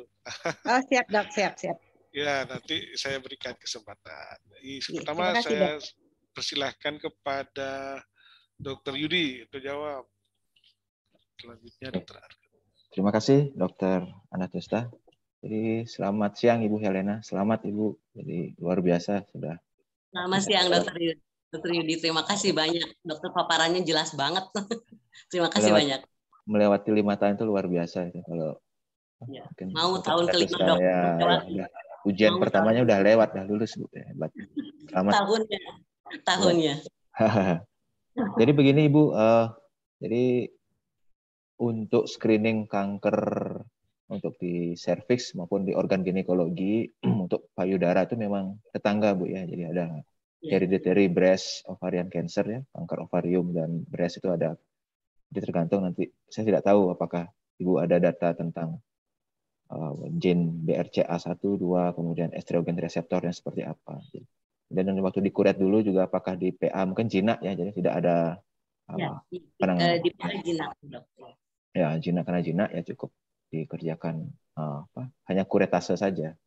Ya, betul. Jadi kalau mengenai screening ke depannya tetap Bu, jadi sampai dengan usia 65 tahun, Ibu dapat tetap melakukan pap smear ya. Pertama pap smear, kalau dia pap smear Ibu normal sekarang, kemudian juga secara penampakan normal leher rahimnya dan dapat kita lanjutkan 3 tahun. Kecuali nanti ada masalah lain, ya mungkin sebelum itu bisa kita majukan. Akan lebih baik lagi kalau kita bisa combine dengan pemeriksaan HPV DNA tadi, Ibu. Ya, kita sebut co-testing. Nah, yang terpenting sebenarnya fokusnya tidak di sana. Ya, kalau Ibu ada penyintas dari kanker payudara, alangkah baiknya Ibu melakukan screening di uterus, Bu, di rahimnya dan di ovariumnya. Bisa tidak tahu data riwayat Ibu seperti apa. Jadi secara setahun sekali atau gimana, Dok? Maaf? Di setahun sekali atau setahun sekali. screening-nya? Setahun sekali Ibu bisa berkunjung ke dokter kandungan, nanti akan dievaluasi, nanti akan tebal endometrium namanya, kita nilai, kemudian myometrium, kemudian kedua ovarium dan adnexa tuba dilihat. Kalau memang aman, tidak ada apa-apa, tidak secara klinis namanya, tidak ada masalah, ya kita lanjutkan lagi monitor. Seperti itu, Ibu. Jadi ya langkah baiknya diluangkan waktu yang cukup lah gitu ya, tiap tahun untuk melakukan screening tadi. Ya. Terima kasih banyak Dokter Yudi. Terima kasih sekali. Sama-sama Ibu, selamat ya. Terima kasih. Ya. Terima kasih Bu, Dokter Yudi. Silakan Dokter Argun. Terima kasih Dokter Andarta. Ibu Helena ini memang seorang fighter sebenarnya. Pink fighter atau pink ribbon ya? Ya. Iya, Dok. Mengenai anak-anaknya Ibu, ya memang kalau kita lihat dari segi faktor risiko itu memang first degree relatif ya, termasuk jadi karena Ibu kanker payudara, anaknya termasuk dalam populasi yang berisiko. Mengenai hal itu, menurut Permenkes memang kita harus melakukan suatu sadari yang rutin. Apabila ditemukan suatu kecurigaan, maka akan dilanjutkan dengan sadanis atau pemeriksaan payudara klinis itu kepada medis atau dokter ataupun perawat. Ya. Apabila dicurigai, baru kita melakukan imaging. Nah, step-stepnya menurut negara kita ya seperti itu. Jadi Permenkesnya menyebutkan seperti itu. Jadi kita sadari dulu, sadanis, baru imaging. Nah, tapi memang ada beberapa fasilitas yang memang bisa kita lakukan di luar itu. Jadi ya saat ini kita memang sudah bisa melakukan studi genetik, ya kita bisa memeriksa panel gen yang herediter bisa menimbulkan kanker payudara ini sudah bisa dilakukan sepertinya di Prima Medica ya. Oh iya Dok. Mungkin Andarta lebih ini kerjasamanya dengan Kalgen nanti itu. Itu bisa diperiksa panel-panelnya, sudah bisa. Ya. Tapi kalau jawaban resminya saya jawab sesuai Permenkes ya sadari Bu setiap bulan. Tetap melakukan sadari setiap bulan apabila dicurigai ada sesuatu baru datang ke medis. Ya. Itu. Karena memang masih muda, mungkin kita belum bisa melakukan suatu mamografi karena masih dense breast. Jadi USG dilakukan memang kalau dari medis maupun paramedis menemukan sesuatu yang perlu dicurigai, ada dalam, ada benjolan, ada perubahan, atau fiksir itu baru kita lakukan USG. Selebihnya memang rutin memang sadari dulu. Oke Dok. Sekian. Terima kasih. Terima kasih Dokter Argun penjelasannya. Terima kasih. Terima kasih kepada Dr. Ari Gunawan, Dr. Yudi tadi, dan Ibu Lili. Selanjutnya, saya berikan kesempatan kepada Ibu Dayu Padmisuci yang sudah sering saya ketemu, merupakan fighter juga di polibedah onkologi. Silakan Bu. Ya, terima kasih Dokter. Saya Dayu Padmisuci Sinta Dewi. Saya adalah penyintas kanker sejak tahun 2017, stadium 4B metastase paru. Saya juga sudah menjalani operasi histerektomi, pengangkatan rahim dan kedua indung telur pada tahun 2019. Nah, untuk sadari, saya kebetulan berada di komunitas Love and Strong Woman di bawah bimbingan Dr. Sudarsa, Dr. Widiana, dan dokter-dokter onkologi. Jadi kami rutin setiap minggu membagikan sembako kepada masyarakat terdampak COVID dan diselipkan juga cara melakukan sadari kepada masyarakat. Tujuannya untuk mencegah tentunya. Nah, yang menjadi pertanyaan saya sekarang, saya maaf nih suara saya masih sesak. Ini saya sudah mengalami infeksi paru yang berulang sebanyak 3 kali dan harus dirawat di rumah sakit, diberikan obat levofloxacin melalui infus. Apakah hal itu merupakan sesuatu yang wajar dialami oleh seseorang yang adalah penyintas kanker metastase paru? Karena ini berulang infeksi parunya. Kemudian pertanyaan saya yang kedua, apakah obat kemo memang berpengaruh terhadap lambung, Dok? Karena saya infeksi ada asam lambung yang lumayan sudah mengganggu. Jadi kalau kamu harus ke rumah sakit, harus disuntik pada pembuluh darah. Rencana mau pemeriksaan lanjutan juga. Pertanyaan saya seperti itu. Dan jadi apa yang kami bisa lakukan selain memperkenalkan sadari kepada masyarakat untuk ikut serta membantu dokter-dokter dalam upaya mencegah terjadinya kanker, atau agar masyarakat bisa aware lah terhadap payudara atau serviks atau daerah kandungan seperti itu. Terima kasih, dokter. Terima kasih Bu Dayu atas pertanyaannya. Terima kasih, dokter. Mungkin ini pertanyaan ditujukan ke Dr. Argun ya. Jadi ada 3 pertanyaan tadi. Silakan Dr. Argun. Jadi untuk infeksi paru ya.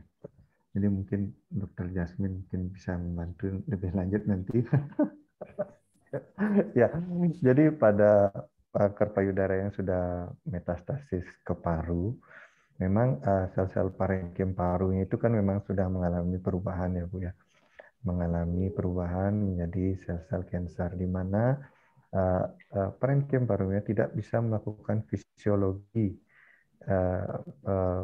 parunya secara rutin, terutama untuk metabolisme sekret pada parunya, sehingga kadangkala terjadi akumulasi sekret pada saluran nafas. Nah, itu mungkin bisa menjadi risiko terjadinya infeksi. Ya, memang jarang sekali terjadi pada metastasis paru itu infeksi itu. Cuman kalau numpuk sekretnya itu bisa. Jadi tergantung paparannya nanti, apakah ibunya mungkin, kalau Ibu Dayu ini kan mungkin sering bolak-balik ke rumah sakit soalnya, jadi mungkin dapatnya bisa di daerah yang cukup berisiko gitu ya Bu ya. Ini manajemen sekret dari slime-nya itu ya, jadi sputumnya itu mungkin lebih intensif lagi, dan ibunya sering-sering memakai masker Bu ya kalau ke Sanglah, karena Ibu Dayu ini termasuk fighter yang membantu fighter juga gitu ya, sama kayak Bu Helena. Jadi sama-sama sering membantu pasien-pasien yang lain. Jadi ibunya sering warawiri di Sanglah gitu ya. Jadi memang udara di Sanglah memang pada beberapa tempat ya kan kalau sekarang mungkin sudah ini ya. Kemudian yang kedua mengenai lambung dan kemo. Nah, kadang pemberian kemoterapi atau obat sitotoksik itu kita memang menarget sel-sel dengan perilaku atau yang memiliki sifat proliferasinya tinggi. Jadi kita memang menarget sel kanker. Jadi sel kanker itu yang proliferasinya tinggi itu kita target dengan obat-obatan sitotoksik. Kadang-kadang pada sel-sel normal yang rutin berproliferasi, terutama pada sel rambut, gitu ya, kemudian sel-sel epitel atau mukosa, atau sel-sel yang melapisi tubuh, yaitu seringnya pada sel-sel yang melapisi pencernaan, itu terefek juga. Jadi kadang pada saat pemberian kemoterapi bisa mengalami gastritis atau diare atau sariawan berulang. Nah, tapi biasanya efeknya itu reversible. Jadi setelah dilakukan kemoterapi, obatnya selesai diberikan, biasanya akan kembali lagi. Oke. pertanyaan ketiga apa ya Bu ya tadi?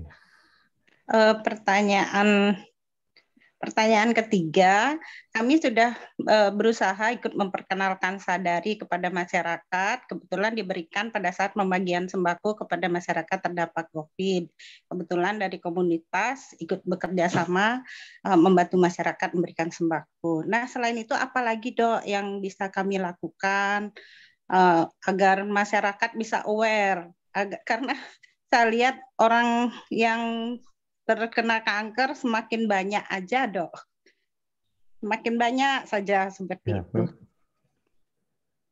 Ya, memang kalau kanker payudara dan kanker serviks, walaupun kita memang sudah meningkatkan ya frekuensi dari upaya-upaya promotif maupun preventif, memang angka kejadian insidennya tiap tahun itu meningkat.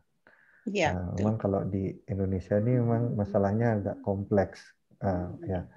Jadi analoginya kalau di luar itu orang sakit langsung ke dokter gitu ya. Ya.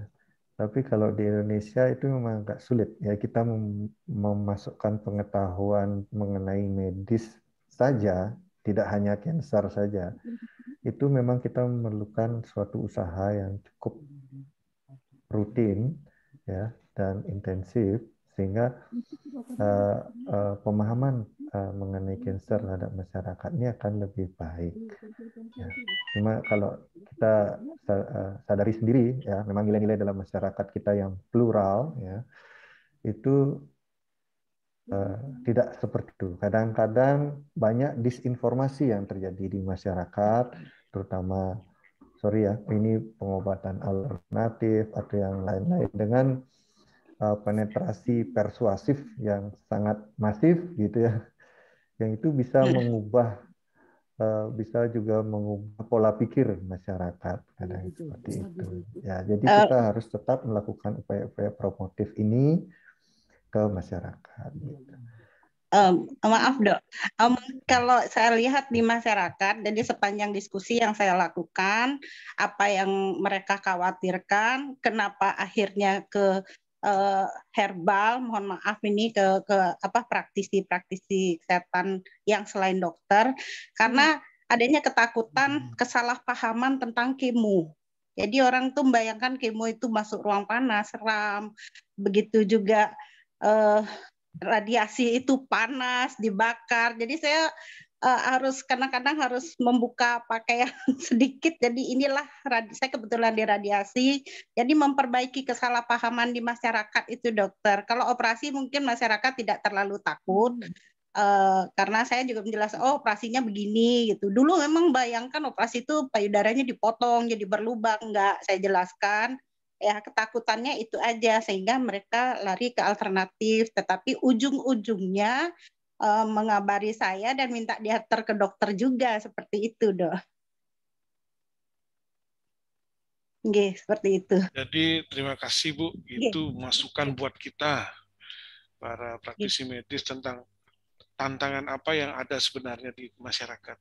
Nggih Dok, jadi, itu menjadi PR kita di kemudian hari. Jadi aspek sosial yang kita mungkin belum tersentuh oleh kita di dunia medis, tapi nantinya itu menjadi PR kita.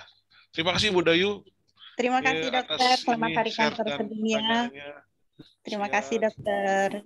Selanjutnya ada pertanyaan di chat ini kepada Dr. Yudi dari Ibu Nimade Adi Yudari. Apakah kalau kita sudah vaksin HPV 1 dan 2 sudah cukup melindungi kita dari risiko kanker serviks? Sampai kapan efektivitasnya? Apakah diperlukan booster atau ulangan dalam jangka waktu tertentu? Silakan Dr. Yudi. Terima kasih Dr. Anastasia. Di pertanyaannya untuk booster sampai dengan saat ini itu kan kohort ya berjalan yang di negara Eropa dan beberapa negara Amerika. Sampai dengan saat ini 14-18 tahun yang sudah berjalan tidak diperlukan booster. Karena titer antibodinya masih tetap tinggi di atas GMT-nya. Geometric mean titernya masih di atas 94, ada yang 97% ya, dari kohort-kohortnya itu. Kemudian yang kedua, seberapa efektif kalau dari studi yang ada, jadi penelitiannya kan, maaf, ranahnya ilmiah ya Ibu ya, jadi kita berdasarkan data, berarti bukan berhalusinasi. Jadi efektivitasnya itu sangat tinggi ya untuk CIN 1, CIN 2, CIN 3, atau istilahnya itu yang low grade maupun high grade. Kalau yang low grade itu bisa sampai 95%, kemudian yang high grade itu bervariasi dari 88 sampai 94%.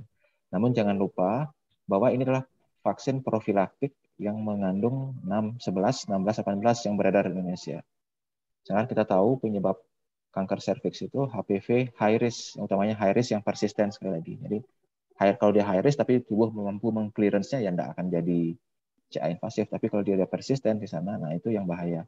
Nah kan ada masih banyak tipe yang lain. Nah jadi pentingnya juga dikombinasi, tetap rajin periksa Ibu kalau bisa ya. Mungkin saya tahu, mungkin maaf malu ya, tidak enak, tidak nyaman, harus buka pakaian, periksa, tapi tidak ada salahnya untuk sekedar kontrol tiap tahun ya ke dokter atau ke para medis terdekat untuk membidan, misalkan dilihat serviksnya ada masalah tidak, bila mana perlu ya dikerjakan IVA seperti itu. Memang secara panduan ya, panduan nasional yang di Indonesia maupun di dunia, kalau dia pap smear-nya sekarang normal dan juga klinis tidak ada apa-apa, ya bisa diulang 3 tahun. Apalagi kalau dia combine dengan HPV DNA bisa tiap 5 tahun seperti itu. Tapi tidak ada salahnya. Karena itu kan patokannya negara maju ya sudah baik dia sistem screeningnya 10-20 tahun yang lalu. Tapi kalau negara kita ya cakupannya masih luas, geografisnya masih luas, tidak ada salahnya tiap tahun meluangkan waktu seperti itu. Terima kasih Dok. Oke, berarti vaksin 2 kali sudah cukup. Kemudian ada pertanyaan lagi dari Ibu Niwayan Rapiasih. Selamat siang Dok, saya punya saudara menderita kanker lidah. Ini diketahui kanker lidah setelah periksa gigi sebelumnya, tidak pernah ada keluhan. Pertanyaannya adalah bagaimana caranya bisa mengetahui ada tanda-tanda kanker lidah? Ya memang ini di luar konteks dari kedua pembicara, tapi mungkin Dr. Ari Gunawan bisa bantu. Bagaimana caranya bisa mengetahui ada tanda-tanda kanker lidah? Ya.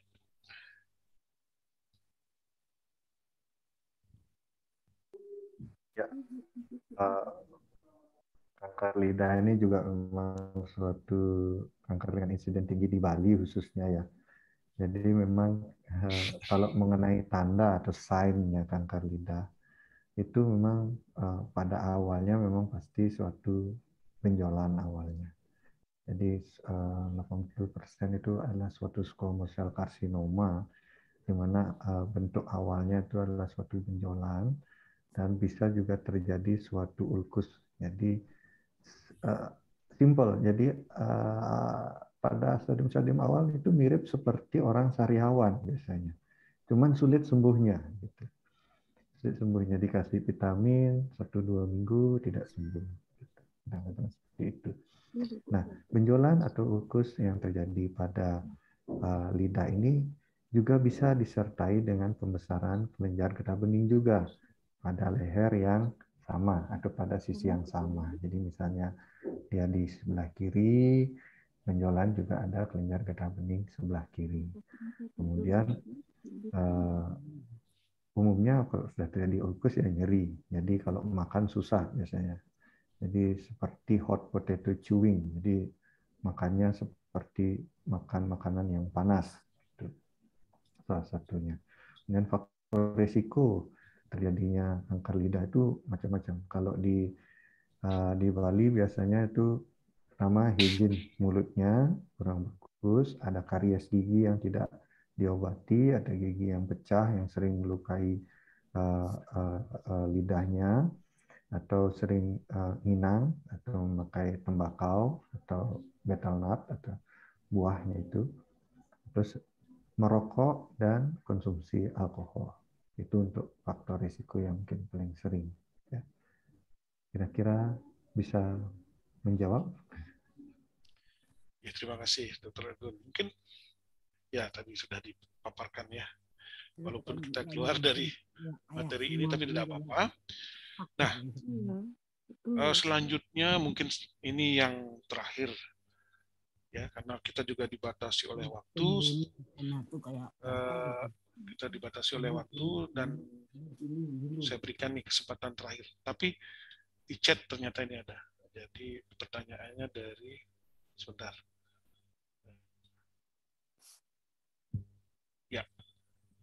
Ya, bukan di bawah. Ya, ini ada pertanyaan terakhir ya. Dari, waduh, ini senior saya ini, Dr. Oke Negara, ditujukan kepada Dr. Yudi. Apa ada data tentang hubungan progresivitas kanker serviks pada perempuan yang perokok pasif? Misalnya karena suaminya perokok berat. Ini untuk kepentingan edukasi. Ya, jadi dari ini sudah terkenal ini Dr. Oke Negara ini, pakar seksual. Jadi untuk Dr. Yudi ya, jadi pertanyaannya nanti saya ulang lagi sekali. Apa ada data tentang hubungan progresivitas kanker serviks pada perempuan yang perokok pasif karena suaminya perokok berat, untuk kepentingan edukasi? Terima kasih. Untuk Dr. Oke Negara, silakan Dr. Yudi. Terima kasih Dr. Anatusta. Selamat siang Dr. Oke Negara, ini beliau guru saya ini. Sehat dok. Jadi untuk data itu ada dok. Jadi data kalau tidak salah seingat saya itu tahun 2018 ada systematic review itu dibuat di China. Jadi dari forest plot yang dia gunakan untuk menganalisis berbagai studi itu ternyata ada hubungan dari perokok pasif itu dengan peningkatan risiko untuk infeksi HPV, yang mempermudah infeksi HPV sebagai salah satu risk factor. Jadi kalau mungkin secara sederhananya, kalau dia masuknya HPV itu dia awalnya akan melibatkan local immunity. Ya. Mungkin mohon izin, kalau local immunity kan ada yang innate dan yang ada adaptif. Kemudian yang dari innate itu nanti dia akan mengembangkan fagositosis, kemudian APC, kemudian produk-produk zat yang dihasilkan dari rokok ini dia akan mengganggu untuk aktivasi dari adaptif dari immunity ini. Jadi itulah kenapa dalam studi ini disebutkan bahwa ada pengaruh. Jadi dapat kita menjadikan perhatian bagi kita. Kalau tidak salah seperti itu kesimpulan dari systematic review ini. Demikian dok, terima kasih.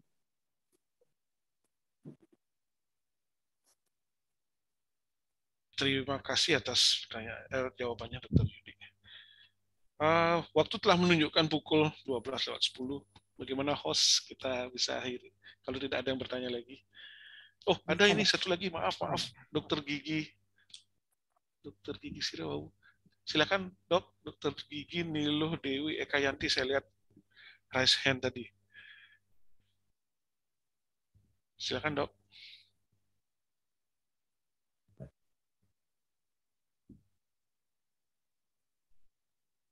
Tidak jadi. Oke. Kalau tidak, saya kembalikan kepada host Dr. Dayu Yasmin. Terima kasih Dr. Anatusta, spesialis bedah konsultan onkologi. Terima kasih kami ucapkan kepada para narasumber dan moderator atas ilmu yang diberikan. Sebelum kita, izin bertanya, Dr. Ari Gunawan, Dr. Yudi, sekiranya tadi ada yang ingin meminta materi, apakah diizinkan atau tidak? Boleh Dr. Yasmin. Nanti saya kasih kemana ya nanti? Langsung di sini aja. Ibu Lasi aja. Oh, Lasi, baik. Ya. Oke. Terima kasih. Sebelum saya akhiri acara, bisa di open kameranya dulu untuk di screenshot oleh panitia.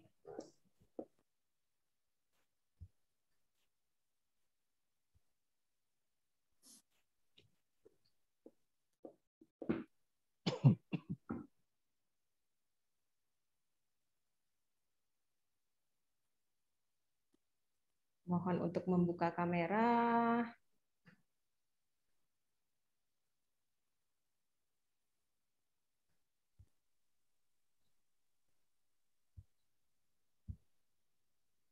Ya.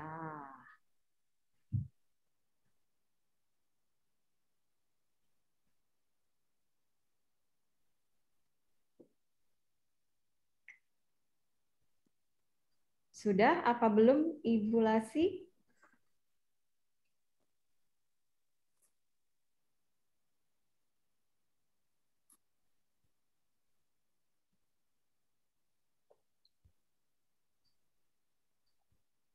Banyak juga ya yang datang.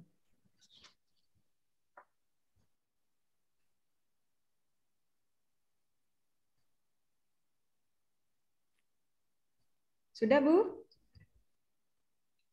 Oke. Sudah ada yang memberikan sign. Baiklah, demikianlah acara webinar dalam rangka Hari Kanker Sedunia 2022 pada hari ini. Semoga acara hari ini dapat memberikan manfaat bagi kita semua dalam upaya mewujudkan dunia yang mampu mencegah kematian karena kanker. Kami mengucapkan terima kasih atas segala atensi dari semuanya dan mohon maaf apabila ada hal yang kurang berkenan selama acara webinar ini berlangsung. Jangan lupa untuk selalu menerapkan protokol kesehatan, yaitu memakai masker, mencuci tangan, menjaga jarak, menjauhi kerumunan, dan membatasi mobilitas, dan segera lakukan vaksinasi. Saya Dr. Jasmine undur diri. Sampai jumpa pada Hari Kanker Sedunia tahun berikutnya. Om Santi Santi. Om Santi Santi. Terima kasih. Terima kasih. Ini udah jadi nih contoh.